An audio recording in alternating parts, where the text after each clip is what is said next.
നമുക്ക് ചുറ്റുമുള്ള സിനിമകൾ കണ്ടു തീർക്കാൻ ഒരു മനുഷ്യാഴ്ച തന്നെ തികഞ്ഞെന്ന് വരില്ല. കണ്ടത് മനോഹരം, കാണാത്തത് അതിമനോഹരം എന്ന് ശ്രീനിവാസൻ എഴുതിയതുപോലെ ഞാൻ കണ്ടതും ഒരുപക്ഷെ നിങ്ങൾ കാണാത്തതുമായ സിനിമകളുടെ കഥകൾ ഞാൻ നിങ്ങൾക്ക് മുന്നിൽ അവതരിപ്പിക്കുകയാണ്.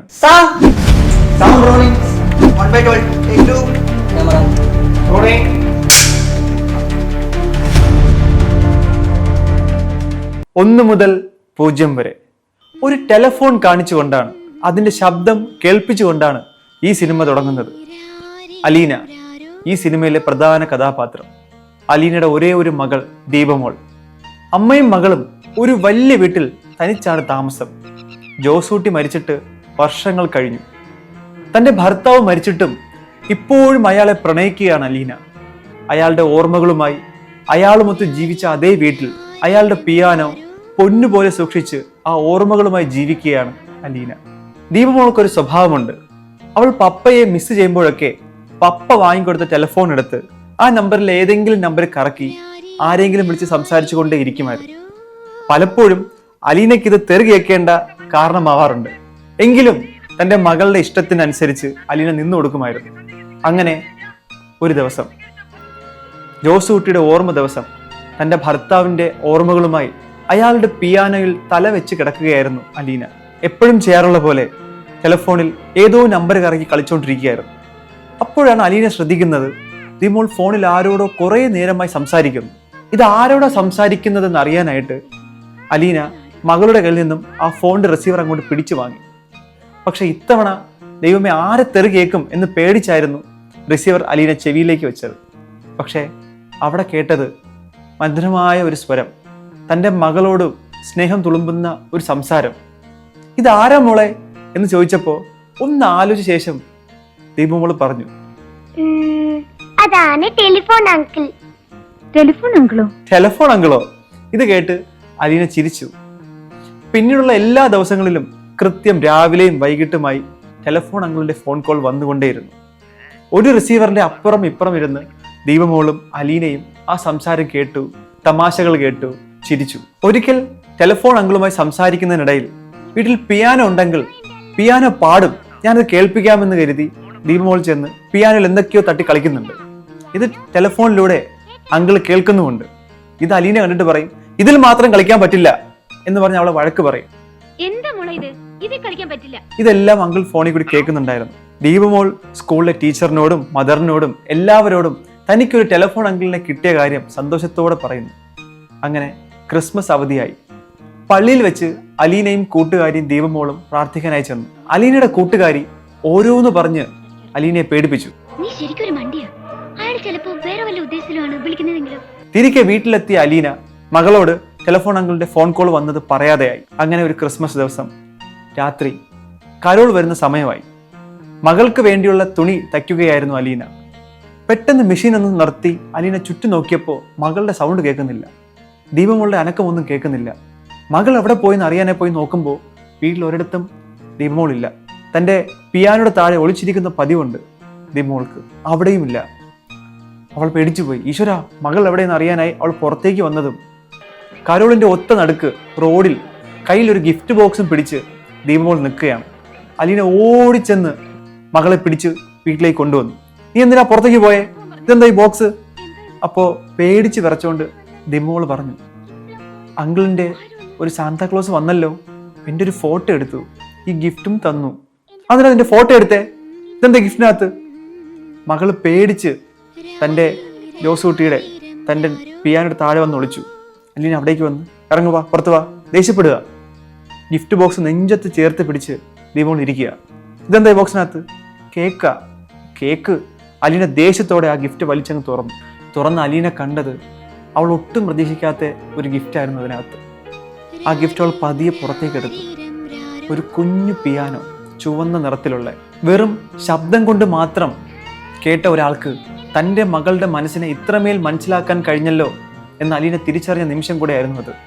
പപ്പയുടെ പിയാനോ കളിക്കാൻ കൊടുക്കാത്തതുകൊണ്ട് അവൾക്കായി ഒരു കുഞ്ഞു പിയാനോ ടെലിഫോൺ അങ്കിൾ വാങ്ങി ഗിഫ്റ്റായിട്ട് അയച്ചിരിക്കുന്നു. ഈ ഭൂമിയിൽ തൻ്റെ മകളെ സ്നേഹിക്കാൻ മറ്റൊരാൾ കൂടി ഉണ്ടെന്നുള്ള തിരിച്ചറിവായിരുന്നു അലീനയ്ക്ക് ആ നിമിഷം. പതിയെ ദീപമോളുടെ സന്തോഷത്തിന് കാരണമായി ടെലിഫോൺ അങ്കിൾ. അത് പിന്നെ അലീനയുടെ സന്തോഷമായും മാറി. ടെലഫോൺ അങ്കിളോട് സംസാരിക്കാൻ അലീനയും ആഗ്രഹിക്കാൻ തുടങ്ങി. പലപ്പോഴായി ദീപമോൾ ഉള്ളപ്പോൾ തന്നെ ടെലഫോൺ അങ്കിളും അലീനയും ഫോണിൽ കൂടി സംസാരിച്ചു. ആ ശബ്ദം കേൾക്കുമ്പോഴെല്ലാം ഇതാരാ, ഇയാൾ എന്തിനാ ഇങ്ങനെ കൃത്യമായി വിളിക്കുന്നത്, ഇയാളോട് എന്തിനാ പിന്നെയും പിന്നെയും സംസാരിക്കാൻ തോന്നുന്നത്? അലീനയിലും പതിയെ പതിയെ മാറ്റങ്ങൾ ഉണ്ടാവാൻ തുടങ്ങി. ദീപമോൾ ഒരിക്കൽ അലീനയോട് അങ്കിളിനെ ഒന്ന് വരയ്ക്കാവോ എന്ന് ചോദിച്ചു. ഒരു കാർബൺ പേപ്പറിൽ അലീന അങ്കിളിനെ വരയ്ക്കാൻ തുടങ്ങി. ഉണ്ട തല, ഉണ്ട വയറ്, 2 കൊമ്പ്, ഇങ്ങനെ ഒരു വാല്. അപ്പോ മോള് പറയും, മമ്മിക്കാ വാല്. അപ്പൊ നീ പറ, ശരിക്കും അങ്കിളിനെ എങ്ങനെയാ കാണാൻ? കുഞ്ഞി കണ്ണ, നല്ല മീശ. അങ്ങനെ അങ്കിളിനെ പറ്റി മകള് പറഞ്ഞു കൊടുക്കാൻ തുടങ്ങും അലീനയ്ക്ക്.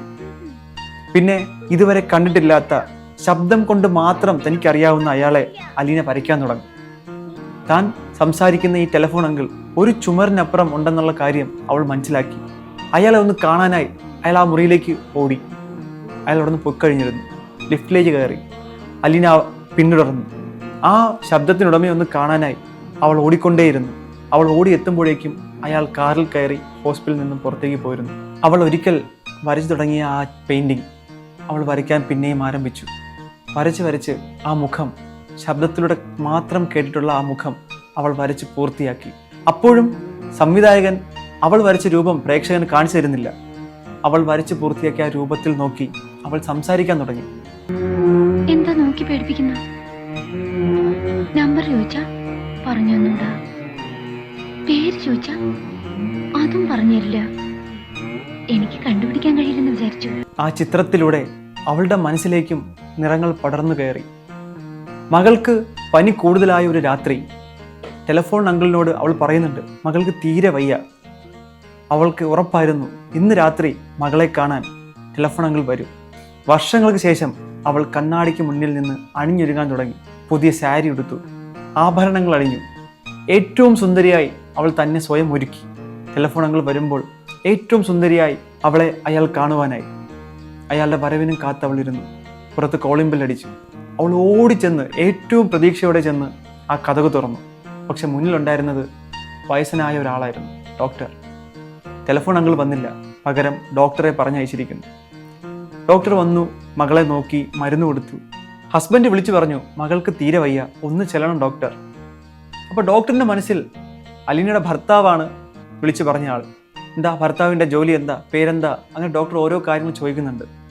അപ്പോഴാണ് അലീന സത്യം പറയുന്നത്. ഒരിക്കൽ പോലും അയാളെ താൻ കണ്ടിട്ടില്ല. അയാൾ ആരാണ്, എവിടെയാണ്, എന്താണ് അയാളുടെ പേര്, ഒന്നും തന്നെ തനിക്കറിയില്ല. തനിക്ക് ആകപ്പാടെ അറിയാവുന്നത് എന്ന് പറഞ്ഞിട്ട് അവൾ വരച്ച ആ പെയിന്റിങ്ങിൽ നിന്നും തുണി അങ്ങോട്ട് എടുത്ത് മാറ്റി. ഡോക്ടർ ഞെട്ടിപ്പോയി ആ രൂപം കണ്ടിട്ട്. അപ്പോഴും പ്രേക്ഷകന് സംവിധായകൻ ആ രൂപം കാണിച്ചിരുന്നില്ല. ടെലഫോൺ അങ്കിൾ അവൾ വരച്ച ആ രൂപം നമുക്കിപ്പോഴും മിസ്റ്ററി ആയിട്ട് തന്നെ നിൽക്കുകയാണ്. ഡോക്ടർ ഒരു കാര്യം പറഞ്ഞു, അയാൾ വരണം. വരുമെന്ന് ഉറപ്പുണ്ടോ ഡോക്ടർ? അത്തരം ചില ഉറപ്പുകളില്ലെങ്കിൽ പിന്നെ എങ്ങനെയാ കുട്ടി നമുക്കൊക്കെ ജീവിക്കാൻ കഴിയുന്നത്? പിറ്റേന്ന് രാവിലെ ടെലഫോൺ അങ്കിൾ വിളിച്ചു. ദീപമോൾ ആകെ ദേഷ്യത്തിലാണ്. അങ്കിൾ വന്നു, തന്നെ കാണാതെ പോയി എന്ന് പറഞ്ഞ പരിഭവത്തിലാവൾ. അലീന ഫോൺ എടുത്തിട്ട് പറഞ്ഞു, ഒന്ന് സംസാരിക്കും മോളോട്. അങ്കിൾ മോളോട് സംസാരിച്ചു. ശേഷം അലീനയോട് അയാൾ പറഞ്ഞു, ഒരു പക്ഷേ ഇതായിരിക്കാം എൻ്റെ അവസാനത്തെ ഫോൺ കോൾ. ഇനി എനിക്ക് ഫോൺ ചെയ്യാൻ പറ്റില്ല. അലീനയുടെ എല്ലാ നിയന്ത്രണങ്ങളും ആ നിമിഷം നഷ്ടപ്പെട്ടു പോയി. ഇത്രയും നാളും വിളിച്ചിട്ട് ഇനി തനിക്ക് വിളിക്കാൻ പറ്റില്ല എന്ന് എങ്ങനെ ഇയാൾക്ക് പറയാൻ പറ്റും? അവൾ പോലും അറിയാതെ അയാളെ അവൾ പ്രണയിക്കാൻ തുടങ്ങിയിരിക്കുന്നു. ആ ശബ്ദത്തെ, അവൾ വരച്ച ആ രൂപത്തെ. ഇനി ഒരു നഷ്ടപ്പെടൽ കൂടി തനിക്ക് താങ്ങാൻ പറ്റില്ല. ഇനി ഒരിക്കലും മറ്റൊരാളെ സ്നേഹിക്കില്ല എന്ന് തീരുമാനിച്ച ആ മനസ്സ് ഇപ്പോൾ ആ ശബ്ദത്തെ, ആ ശബ്ദത്തിനുടമയെ സ്നേഹിച്ചു കഴിഞ്ഞിരിക്കുന്നു. ഇനി അയാളെ നഷ്ടപ്പെടാൻ അവൾക്ക് സാധിക്കില്ല. അവൾ മറുപടി പറഞ്ഞു തീരുന്നതിന് മുമ്പേ ഫോൺ കട്ടായി. ഇതിനിടയിൽ മകൾ തൻ്റെ ബർത്ത്ഡേയുടെ കാര്യം പറയുന്നുണ്ട്. ദീപമോളും പറയുന്നുണ്ട്, അങ്കിൾ 3 ദിവസം കഴിഞ്ഞാൽ എൻ്റെ ബർത്ത്ഡേ ആണ്, എൻ്റെ ബർത്ത്ഡേക്ക് ഒന്ന് വരാമോ? അതിനെല്ലാം മറുപടി ഇനി എനിക്ക് വിളിക്കാനോ വരാനോ പറ്റില്ല എന്നതായിരുന്നു. അപ്രതീക്ഷിതമായ ഫോൺ കോൾ കട്ടാവുന്നു. അലീന അയാളുടെ ഒരു ഫോൺ കോളിന് വേണ്ടി അവിടെ തന്നെ കാത്തിരുന്നു. ഒരു കസേരയിൽ ആ ടെലിഫോണിൻ്റെ അടുത്ത് അവൾ ഏത് നിമിഷവും വരാവുന്ന ഒരു കോളിനെ പ്രതീക്ഷിച്ചുകൊണ്ട് അങ്ങനെ ആ ദിവസം കഴിച്ചു കൂട്ടി. പിറ്റേന്നായി രണ്ടുപേരും പള്ളിയിൽ പോയി പ്രാർത്ഥിച്ചു. അങ്കിളിന്ന് വരണേ. കേക്ക് വാങ്ങാനായി ബേക്കറിയിലേക്ക് കയറി. അവിടെ കയറിയപ്പോൾ ദീപമോൾ ഒരു കേക്ക് ഇതെന്റെയാ, എനിക്ക് വേണം എന്ന് പറഞ്ഞ് കരയാൻ തുടങ്ങി, വാശി പിടിക്കാൻ തുടങ്ങി. അപ്പോഴാണ് അലീന ഒന്ന് നോക്കുമ്പോൾ ആ കേക്കിൽ ഹാപ്പി ബർത്ത്ഡേ ദീപമോൾ എന്ന് എഴുതിയേക്കുന്നത്. തൊട്ട് താഴെ അങ്കിളിന്റെ ഒരു ചെറിയ സിമ്പലും. അങ്കിൾ ഇന്ന് വരും, ഉറപ്പായും വരും. അവൾ ഇത്രയും കാലം കാത്തിരുന്ന ആ നിമിഷം വരാൻ പോകുന്നു. അങ്കിൾ വരാൻ പോകുന്നു. അങ്ങനെ അവളുടെ ബർത്ത്ഡേ ദിവസമായി. രാവിലെ അവൾ എല്ലാ ആഹാരങ്ങളും തയ്യാറാക്കി, വീട് മൊത്തം മൂടി കൂട്ടി. സമയം ഒരുപാട് വൈകിയൊരു വേളയിൽ അവരുടെ ഗേറ്റിൽ ചെറിയൊരു അനക്കം. ആരോ ഗേറ്റ് തുറക്കുന്ന ശബ്ദം.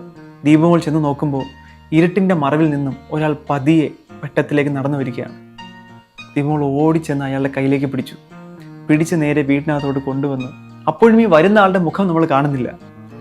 നേരെ കൊണ്ടുവന്ന് അലീന വരച്ച ആ പെയിന്റിങ്ങിന്റെ തുണി ദീപമോൾ എടുത്ത് അങ്ങോട്ട് മാറ്റി. ഇത്രയും നേരം നമ്മൾ കേട്ടിരുന്ന ആ ശബ്ദത്തിന്റെ ഉടമയുടെ മുഖം നമ്മൾ ആദ്യമായി കാണുന്നത് ആ പെയിന്റിങ്ങിലാണ്. അത് ലാലേട്ടനാണ്. ഇത്രയും മനോഹരമായ ഒരു ഗാനം. ഗാനത്തിന് അവസാനം ആ വീട്ടിൽ നിന്ന് ആഹാരം കഴിച്ച് ദീപമോളെ കട്ടിലേക്ക് കൊണ്ട് കിടത്തി ആ ഗാനം അങ്ങനെ അവസാനിക്കുന്നു. ടെലിഫോൺ അങ്കിൾ പറയുന്നു, എനിക്കൊരു ഫോൺ ചെയ്യണം. അലീന പതിയെ മറുപടി പറഞ്ഞു, ആ ടെലിഫോൺ ഇപ്പോഴും നിങ്ങളുടേത് തന്നെയാണ്. അതിലേക്കൊരു കോൾ. ടെലിഫോൺ അങ്കിൾ വിളിച്ചു. അതിൽ പറഞ്ഞ കാര്യം, എനിക്കിവിടെ നിന്ന് പോകാൻ സമയമായി, അവരെ ബഹളമുണ്ടാക്കാതെ വരാൻ പറയണം. മോൾ ഉണരുന്നത് എനിക്കിഷ്ടമല്ല. എങ്ങോട്ട് പോകുന്ന കാര്യമാണ് പറയുന്നത്? നിങ്ങളൊന്ന് വരാൻ വേണ്ടിയാണ് ഞാൻ ഇത്രയും കാലം കാത്തിരുന്നത്. വന്നിട്ട് പോകുന്നു എന്ന് പറഞ്ഞാൽ ഞാൻ വിടത്തില്ല. അയാൾ ഒന്നും മിണ്ടാതെ ആ പിയാനോയുടെ അരികിലേക്ക് ചെന്നു. ആ പിയാനോ അയാൾ വായിച്ചു. ഒരിക്കൽ ജോസ് ഊട്ടിയിരുന്ന അതേ സ്ഥലത്ത് അയാൾ ഉപയോഗിച്ചിരുന്ന അതേ പിയാനോ ഇപ്പോൾ വായിക്കുന്നത് ടെലിഫോൺ അങ്കിളാണ്. അയാൾ പറഞ്ഞു, നീ എന്നെ കണ്ടിട്ടില്ല എന്നെനിക്കറിയാം. നിനക്ക് എങ്ങനെ എന്നെ വരയ്ക്കാൻ കഴിഞ്ഞു എന്നും എനിക്കറിയാം. നീ എന്നെ ഇഷ്ടപ്പെടുന്നുള്ള കാര്യം എനിക്കറിയാം. എല്ലാം എനിക്കറിയാം. പക്ഷേ നിങ്ങളെ സ്വീകരിക്കാൻ എനിക്ക് പറ്റില്ല. എന്തുകൊണ്ട് പറ്റില്ല? അവൾ ഭയങ്കരമായിട്ട് ഉച്ചത്തിൽ സംസാരിക്കാൻ തുടങ്ങി. അയാളെ ശക്തമായി കയറി പിടിച്ചു. അവൾ ബോധം കെട്ട് വീണുപോയി. അവളെ ഉണർത്തി ടെലിഫോൺ അങ്കിൾ പറഞ്ഞു, എന്തുകൊണ്ടാണ് അവളെ സ്വീകരിക്കാൻ പറ്റാത്തത് എന്നതിൻ്റെ കാരണം. അയാൾ പരോളിലിറങ്ങിയ ഒരു പ്രതിയായിരുന്നു, ഒരു കൊലപാതകി. കാണണം തോന്നി തുടങ്ങിയപ്പോ ഞാൻ തളരുകയായിരുന്നു. വീണ്ടും ജയിലിലേക്ക് പോകേണ്ടവനാണെന്നുള്ള ഓർമ്മ വരുമ്പോഴൊക്കെ അർഹതയില്ലാത്ത സ്നേഹം നടിച്ച് നിങ്ങളെ ഞാൻ ചതിക്കുകയാണെന്ന് എനിക്ക് തോന്നി. അതുകൊണ്ടാണ് ഞാൻ വരാതിരുന്നത്. അതുകൊണ്ട് മാത്രമാണ് എന്നെ ബന്ധപ്പെടാൻ അവസരം തരാതിരുന്നത്. എന്റെ പെരോൾ അവസാനിച്ചിട്ട് 3 ദിവസമായി. അവൾ മകളെ ഉണർത്തി. അവസാനമായി മകളോട് യാത്ര പറഞ്ഞു. അലീനയോടും യാത്ര പറഞ്ഞു. അയാൾ ഇരുട്ടിലേക്ക് നടന്നകന്നു. ദൂരെ പോലീസിന്റെ ജീപ്പ് നമുക്ക് കാണാം. അയാൾ നടന്നു പോകുമ്പോൾ തിരികെ വരുമെന്നുള്ള ഉറപ്പിൽ അലീന കാത്തിരിക്കാൻ തയ്യാറായി നിൽക്കുന്നു. അവളുടെ അടുത്തായി അലീന വരച്ച ആ പെയിന്റിങ്ങും നെഞ്ചോട് ചേർത്ത് ദീപമോൾ അങ്ങനെ നിന്നു. ആ പെയിന്റിംഗ് ആണ് ഈ സിനിമയിലെ അവസാനത്തെ ഫ്രെയിം. 1986 1 മുതൽ 0 വരെ എന്ന് പറയുന്ന ഈ സിനിമ ഇറങ്ങിയത്. മലയാളത്തിലെ ഏറ്റവും മികച്ച സിനിമകളിൽ ഒന്നാണെങ്കിലും ഇത് മോസ്റ്റ്ലി അണ്ടർ റേറ്റഡ് ആയിപ്പോയ ഒരു മലയാള പ്രണയ ചിത്രമാണ്. നവോദയയുടെ ബാനറിൽ രഘുനാഥ് പല്ലേരിയാണ് ഇതിന്റെ തിരക്കഥയും സംവിധാനവും ചെയ്തിരിക്കുന്നത്. അദ്ദേഹത്തിന്റെ ആദ്യ സിനിമയ്ക്ക് തന്നെ മികച്ച നവാഗത സംവിധായകനുള്ള കേരള സ്റ്റേറ്റ് അവാർഡ് ലഭിച്ച സിനിമയായിരുന്നു 1 മുതൽ 0 വരെ. മോഹൻ സിത്താരയാണ് ഈ സിനിമയുടെ സംഗീത സംവിധായകൻ. അദ്ദേഹത്തിന്റെ ആദ്യ സിനിമയായിരുന്നു 1 മുതൽ 0 വരെ. ഈ സിനിമയിൽ പുതിയൊരു നായികയെ കൂടി മലയാളത്തിലേക്ക് ഇൻട്രൊഡ്യൂസ് ചെയ്തു, ആശാ ജയറാം. ഗീതു മോഹൻദാസ് ആണ് ഇതിൽ ദീപമോളുടെ കഥാപാത്രം ചെയ്തേക്കുന്നത്. മലയാളത്തിലെ എക്കാലത്തെയും മികച്ച ക്ലാസിക് സിനിമകളിലൊന്നും എല്ലാ മലയാളികളും കണ്ടിരിക്കേണ്ട സിനിമയാണ് 1 മുതൽ 0 വരെ. മറ്റൊരു സിനിമയുടെ കഥയുമായി നമുക്ക് അടുത്ത എപ്പിസോഡിൽ കാണാം. Thank you.